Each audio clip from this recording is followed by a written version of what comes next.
Good morning on this Wednesday, July 21st, 2021.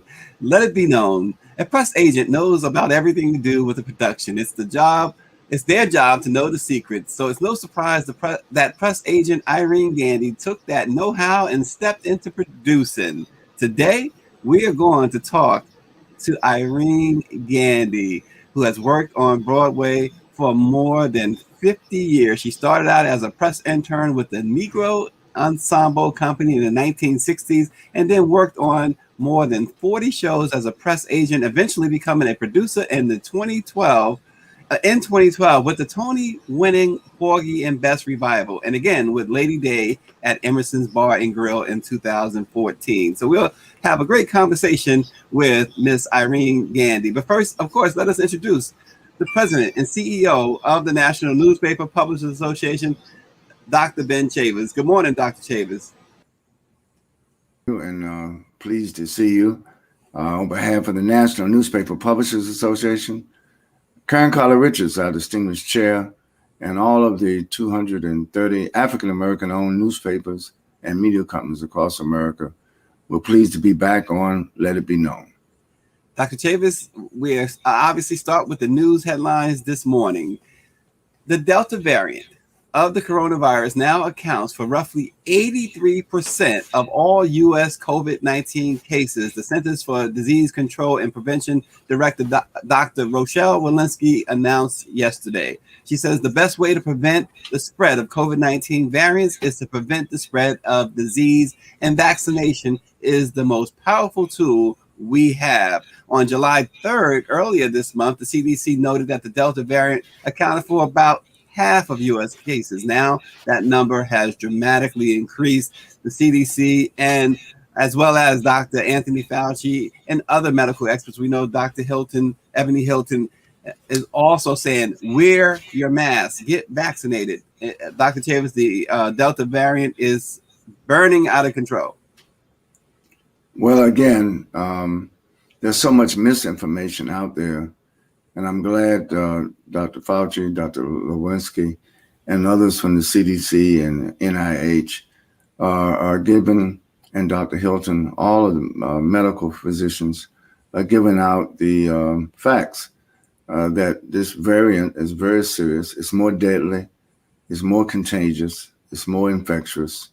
And again, in Black America, it's having a disproportionate impact. We still have too many people in our community who have not gotten a vaccination, who are not wearing masks, who are not washing their hands, and who are taking this virus too lightly. And this is intergenerational. A lot of the people now that are catching the virus are young people, and they're dying from it. Yeah. And so I think that this is a terrible situation. And we in the Black press, it's our obligation to make sure that we keep our community informed.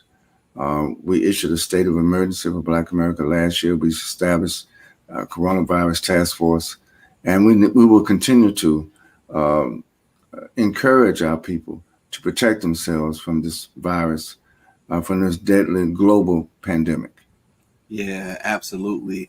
And Dr. Chavez, in a story that really is a continuation of Sandra Bland and everyone else of what's been going on with Black America and law enforcement. Indiana State Police are investigating the death of 23-year-old Tanisha Chappelle, a Black woman who died after being transported from a Jackson County jail to a local hospital on Friday.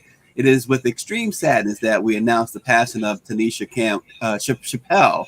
She unexpectedly passed away at the Jackson County Jail in Brownstone, Indiana, wrote her family member, Javante McLean, who has organized the GoFundMe campaign for the funeral expenses.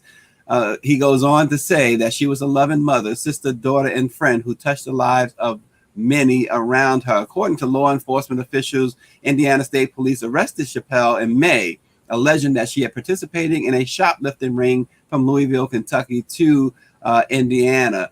She was unable to raise the $4,000 bond, and she remained in custody. Authorities at the prison said she complained of feeling sick and was rushed to Seymour Hospital, where doctors pronounced her dead on Friday. Her family, though, says that all of this is unsettling, that they had spoken with her just in the days leading up to Friday. She was fine. She talked about how She was afraid that someone was going to do something to her. And she said, she told her family, if anything happens to me, don't believe that it was an accident.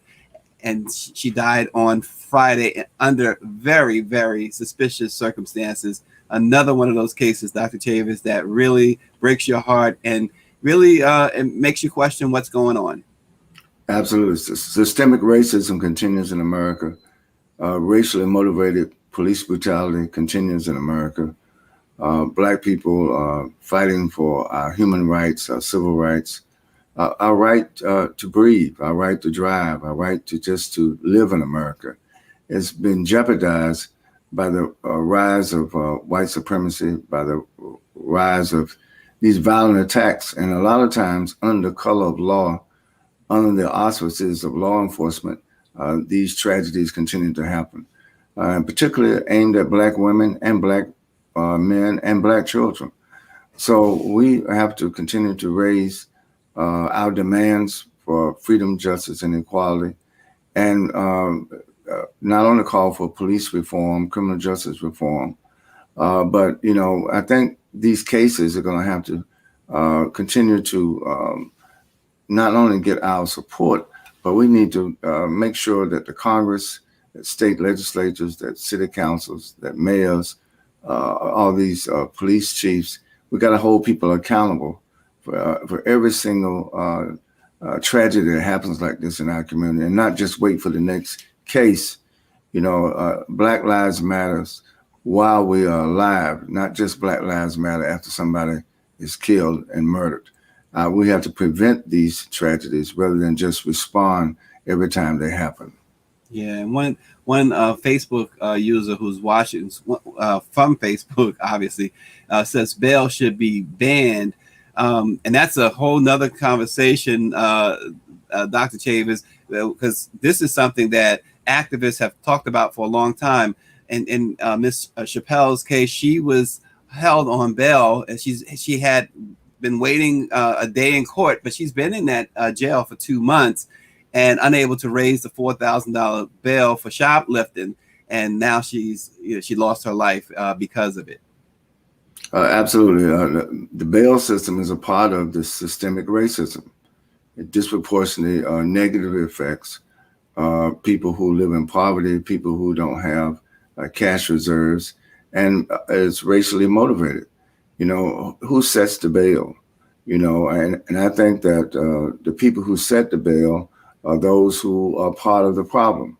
And I think a lot of our young people wind up dying in jail because they cannot make the bail. Yeah, and it might be something to what Gregory Muhammad is saying. He says our Black family who are unable to make bail should be released to the Black religious community until court appearance date. There was a time, right, where law enforcement did work together with clergy. I'm not sure if they did a lot of that in the Black community, but I think it's a good point that Gregory Muhammad brings up. Well, again, the system works for those who are in power. The system works for those who have privilege. And because of white supremacy, very often African Americans and other communities of color are not given those privileges, are not given those opportunities to have a diversion from incarceration. And just the opposite happens in our community.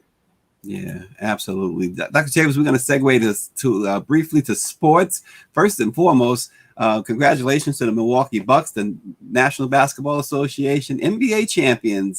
They defeated the Phoenix Suns 4-2, and Giannis won MVP. So congratulations to the Bucks on their first championship in about 40 some odd years. I forget the exact number, but I know it's 40 plus years that they hadn't won a NBA title. So congratulations. And swing into golf, Dr. Chavis. First Tee, a youth development organization that teaches life skills and helps kids and teens build their strength of character through golf, began hosting yesterday in Philadelphia the First Tee Game Changers Academy, honoring Joe Louis Barrow Jr. 48 teens from First Tee chapters across the country have been selected for the 5-day Learning and Empowerment Academy to to participate in critical conversations around issues of identity, racism, equity, and empathy. Dr. Chavis, we know that the National Newspaper Publicists Association and the PGA Tour have a memorandum of understanding and are working together to bring more information about the game of golf and how it can benefit African Americans. Absolutely. We're pleased that the MOU establishes a strategic alliance between the National Newspaper Publicists Association and the PGA Tour. And I'm pleased to also announce that we're now having discussions in addition to with the PGA Tour, but also with the PGA of America. There are different national golfing entities, and we intend to build a relationship with all of them to provide more opportunities for African Americans and other people of color to get into the golf industry. Yeah, absolutely. You'll hear more about that in the coming days, and you can read about First Tee at blackpressusa.com. It kicked off yesterday. It's a 5-day event that check it out. It's really interesting. We will be happy to bring more information about that as well. Dr. Chavis, they say the neon lights are bright on Broadway. Well, no one's brighter than our next guest, Broadway PR legend Irene Gandy. Let's say good morning to Irene Gandy.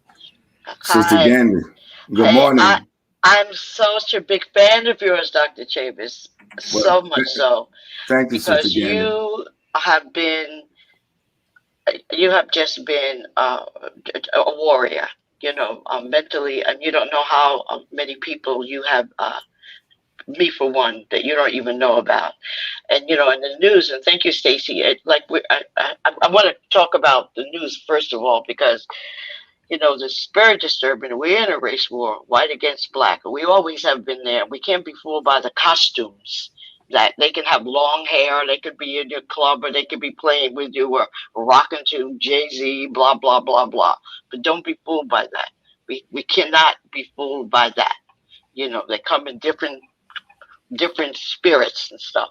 Yes. And also, I was talking to Stacey earlier about the Negro Ensemble Company, because that's where I started with Douglas Turner Ward. In these situations, we would have the community, because there were people that community that didn't understand how could they get on welfare, how could they do taxes, and we've got to artistic people have got to open up those avenues. I'm on the board of directors of Harlem Week in New York with Lloyd Williams and Bozer, and so when this pandemic happened, one thing is to feed the homeless, but we partnered with the nurses and people who could come to the senior citizen homes. We partnered with the law students, so the small businesses can get, you can get, if you want to get a grant, if you don't know how to fill it out, what's the point? So information, we have got to share information, and that's why the Black press has always been so important to me,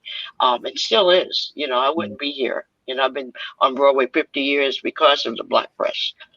So thank you, Sister I just Gandy. want to let you know that, man. I'm still, because that's the reality. That's the reality. Because I can always come home. Absolutely, absolutely. So, and the Black press salutes you. Thank you so much. Not only for your longevity, but you've been out there on the point, not behind the scenes, but on the front lines. And we really appreciate. I know Lloyd Williams. I know the great work of Harlem Week. And you mentioned the Negro Ensemble. I think the history of African Americans in theater is so important. In the cultural arts, a lot of contributions to our fight for social justice, racial justice, environmental justice, all the justice movements have always had a serious leadership from the arts and entertainment community of African Americans. And of course, the Harlem Renaissance, it wasn't just a little short period of time that people refer to. We over and over again renew ourselves out of the cultural genius, out of Harlem, out of all of our communities across the country.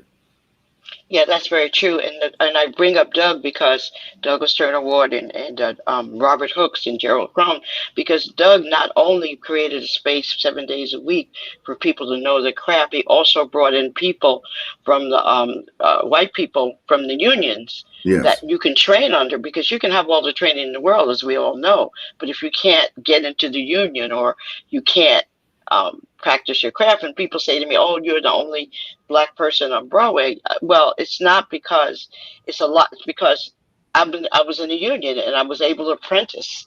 You know, yes. I had a yes. So, but that doesn't mean that the racist system, racism doesn't exist. But my theory is that, people say, "I want to sit at the table." Sitting at the table is one thing, but I'm not. I just don't sit at the table. I want to know what you're serving. I want to taste it. I don't want to hear about, oh, I'm sitting at the table and waiting for you to give me some. I want to taste the potatoes and make sure the seasoned right before I move forward. And that's have always been how I've lived my life. And I continue to live it like that. And listen, I cannot sit here and say that there hasn't been, racist things, but, um, as a people, we're very cultural and very emotional, but this is my opinion. This is how I live my life. I go in there. I want to know what people are working with, because if I'm going in with a slingshot and you're working with a machine gun, I need to know that. But I can't know that if I have to. This is when I become invisible. This is when I have my hair and my little black dress and my little booty, because I can listen to you. And that's what I'm on with. Information has always kept me on with information. Well, Dr. So, Chavis is always Dr. Chavis has always said information is power. I want to say good morning yes.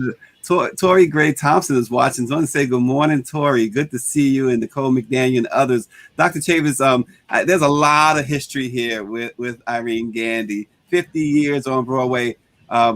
Dr. Chavis, she goes back to a long way. Like you guys are talking about the Negro Ensemble. I want you to pick up from there, because I know that there is, as Bobby Henry is making the point too, there is that connection, and Miss Gandy has made it to the Black press and Broadway. Talk about that with Irene Gandy, Dr. Chavis, if you will.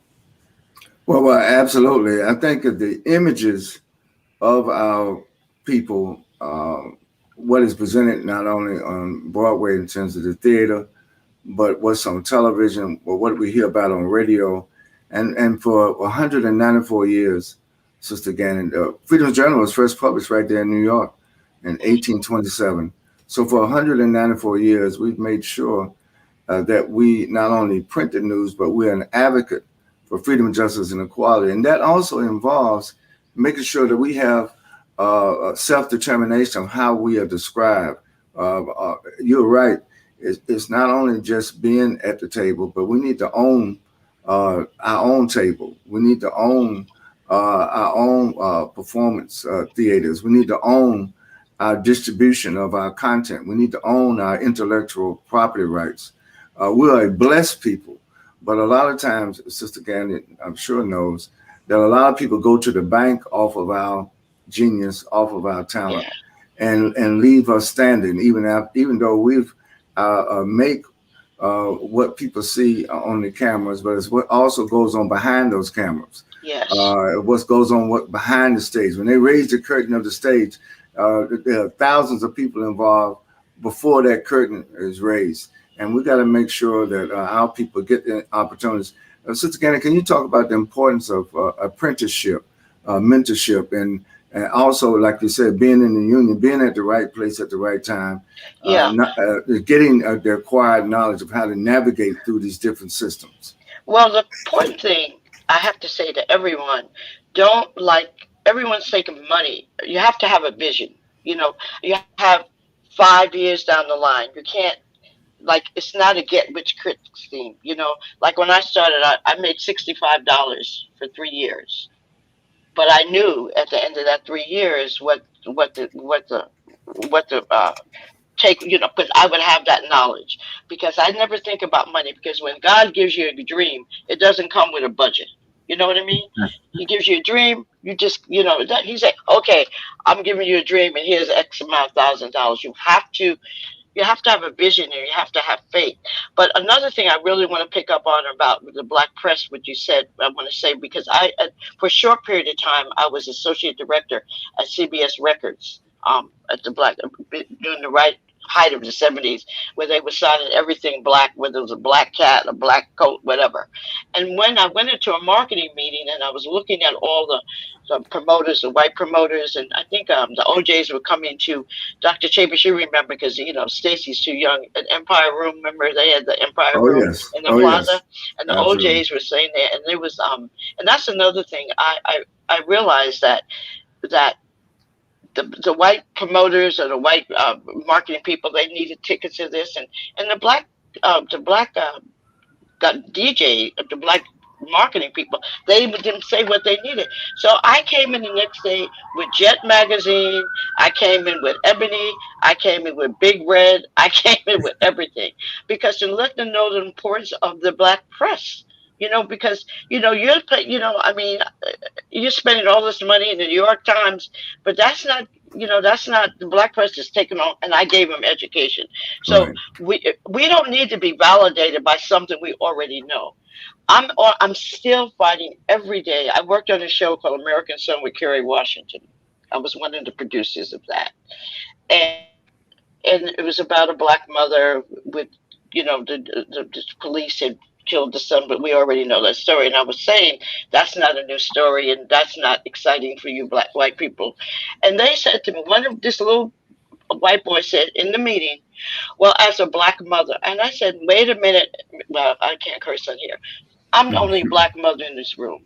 And I'm the only one qualified to say anything, because I know about your dirty drawers, how your mom's dirty drawers. I know how my parents, my ancestors, my mother, my godmother has know about you.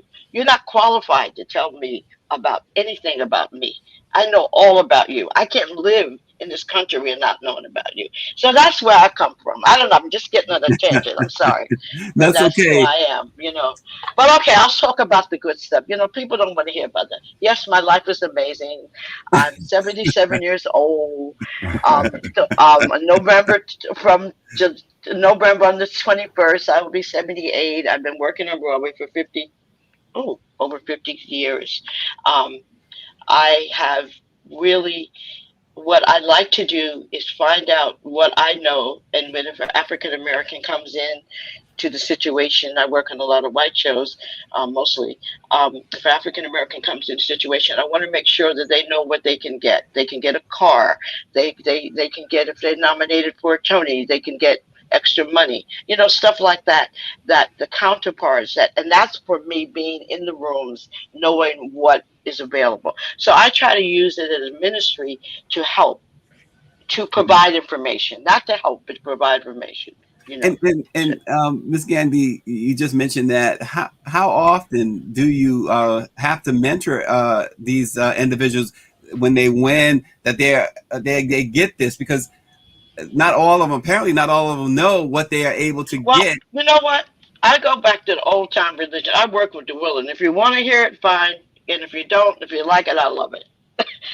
So that's it. I mean, I work with the willing, but Yeah. most people, I just, they have to, I don't, I just go, I just say, this is what's available. This Yeah. is what you can do. You don't have to have this. You can have this. And if you want to listen to your manager or your agent, that's fine. But I'm telling you how it really goes. So it depends. I mean, I don't do it to everybody. I do to people that I think that will pass it on to someone else. Yeah. It has to be passed on.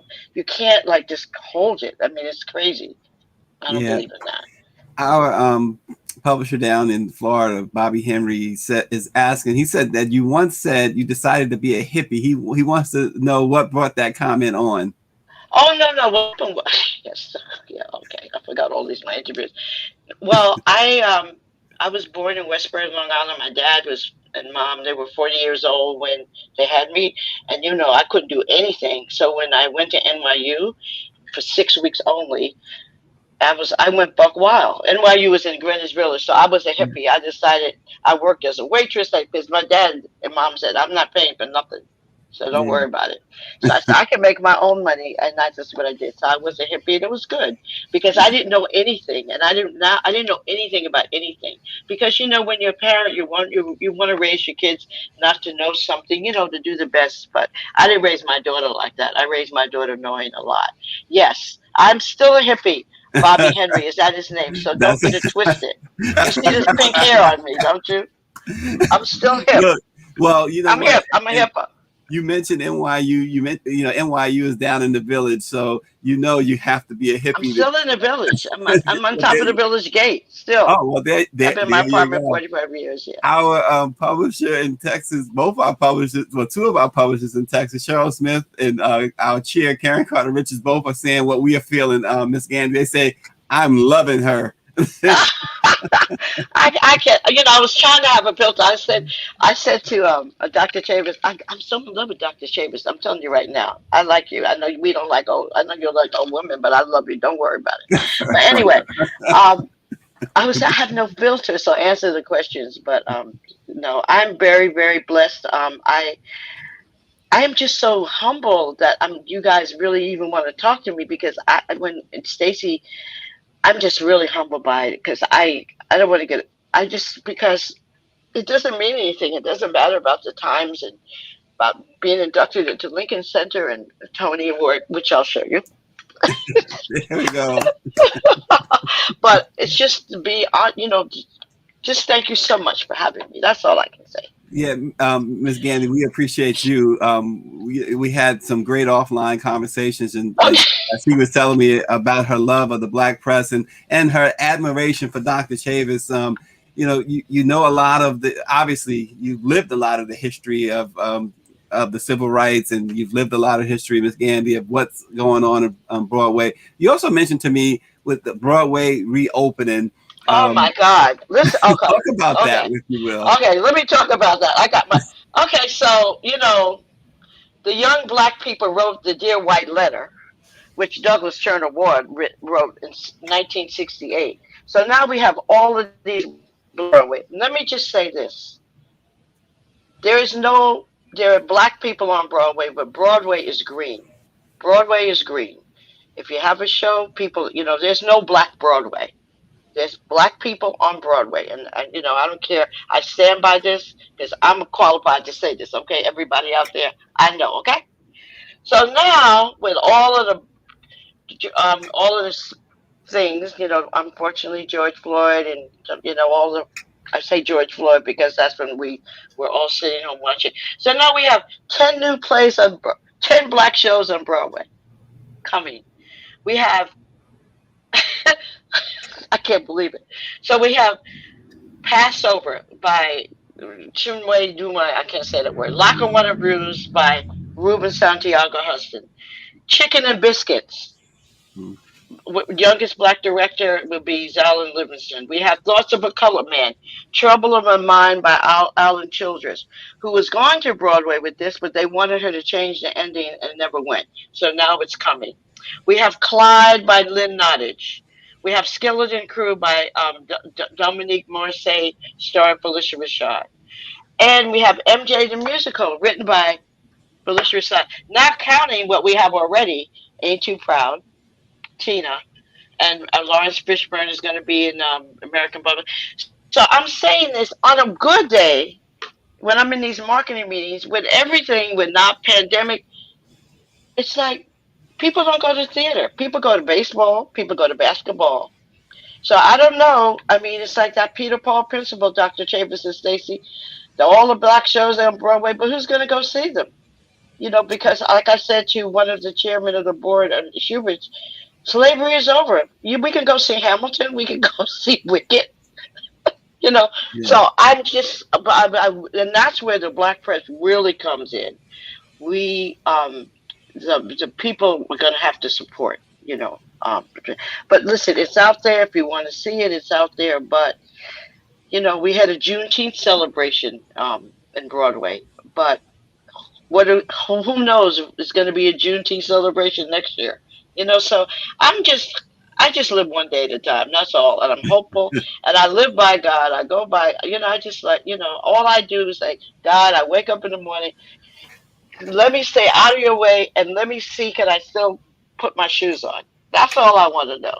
You, Have faith, put my this shoes is on. Irene Gandy, everyone, from Broadway, 50 plus years on Broadway. And as you can see, you could now see why she's lasted more than 50 plus years on Broadway. Dr. Chambers, got to get your closing thoughts. Well, we've all just heard words of wisdom, words of passion, words of dedication from one of our jewels, one of our living jewels. Irene Gandy, well, we love you, we support you, and listen, the wisdom that you've shared this morning with the Black Press of America, we're going to get that word out across America. And Stacey, we're going to have her back. This is just the first. This is the first act, and this is going to be a multiple because act. I want to tell you about my time with Lena Horne. I was with Lena Horne. Imagine me and Lena together, because she's never been. We loved each other because I was like, okay, girl, this is what we're doing now. You know what I mean? So that was good. Yeah, it was good. Well, we want you to come on the Black Press and tell that story. And what we have to figure out, Stacey, is how to get this content to our member publishers. I think each of our papers have sections on the cultural arts, on the performing arts. And I think hearing this wisdom, this experience from Irene Gandy will further enhance the effectiveness and the content. We're content producers, we're content distributors. And I just want to thank you on behalf of the Black Press. And good news, I want you to know, Sister Gandy, almost 50% of all of our publishers are Black women. Multi-generational, keeping our Black newspapers alive. And I want to get you some ads. Don't forget finance. We have to talk about finance. I'm the business side, absolutely. Yeah, we got to get, we got to get you some money. Absolutely. She said she wants to get us some ads, and you know what? Absolutely, absolutely. You know, we are very receptive to that, of course. So yeah, that comes first and foremost. Well, again, thank you again. I mean, I'm sure all of my publishers who are listening will want me to tell you from the depth of our heart, we appreciate you. Your longevity is outstanding. And I want you to know that we're very proud, not only of your accomplishments, but you are there making sure that the door stays open to us on a place called Broadway. Absolutely. Thanks so much for joining us this morning, Irene Gandy. We will be back tomorrow, but we will have Irene. We can guarantee we're going to have her back again real soon. Let it be known. Yes, I feel like a George Benson song coming on, because they see the neon lights all bright on Broadway. And again, none brighter than Irene Gandy. We will see you tomorrow.